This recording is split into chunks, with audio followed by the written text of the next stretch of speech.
அனைவருக்கும் கணித வணக்கம். இப்போ பார்க்க போகிறது 7ஆம் வகுப்புக்குரிய கணக்கு 3ஆம் பருவம் பயிற்சி 3ல் 1ல் 6ல் 2வது கணக்கை பார்க்க போகிறோம். a plus b into a minus b is equal to a square minus b square என்னும் முற்றுரிமையை பயன்படுத்தி பின் வருவனவற்றின் பெருக்கல் பலனை காண்க. கொடுக்கப்பட்ட கணக்கை வச்சு நம்ம என்ன செய்யறோம், இந்த முற்றுரிமையை பயன்படுத்தி ஈஸியாக பெருக்கி நம்ம ஆன்சரை போட போகிறோம். கொடுக்கப்பட்ட கணக்கு என்னன்னு பார்த்தீங்கன்னா 1 + 3b இன்ட்டு என்ன கொடுத்துருக்காங்க, 3b மைனஸ் 1 அப்படின்னு சொல்லி கொடுத்துருக்காங்க.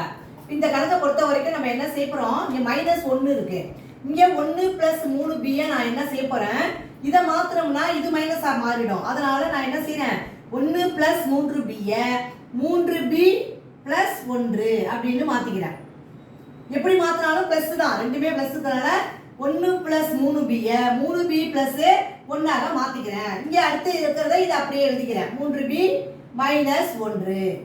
இப்போ இந்த கணக்கை வச்சுட்டு a என்பது 3b, b என்பது என்னது 1, இதை வச்சுட்டு இந்த கணக்கை நம்ம ஃபார்முலாவை பயன்படுத்தி கணக்கை செய்ய போகிறோம். இப்போ பார்த்தீங்கன்னா a + b into a minus b equal to என்ன ஆன்சர் வரும், a² - b².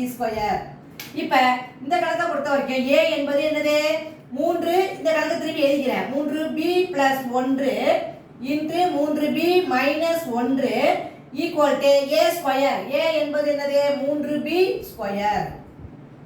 மைனஸ் அப்படியே போட்டுக்கிறேன், b என்பது 1² இதை நம்ம பெருக்கி போட்டோம்னா 3² என்பது 9b² மைனஸ் 1² என்பது 1.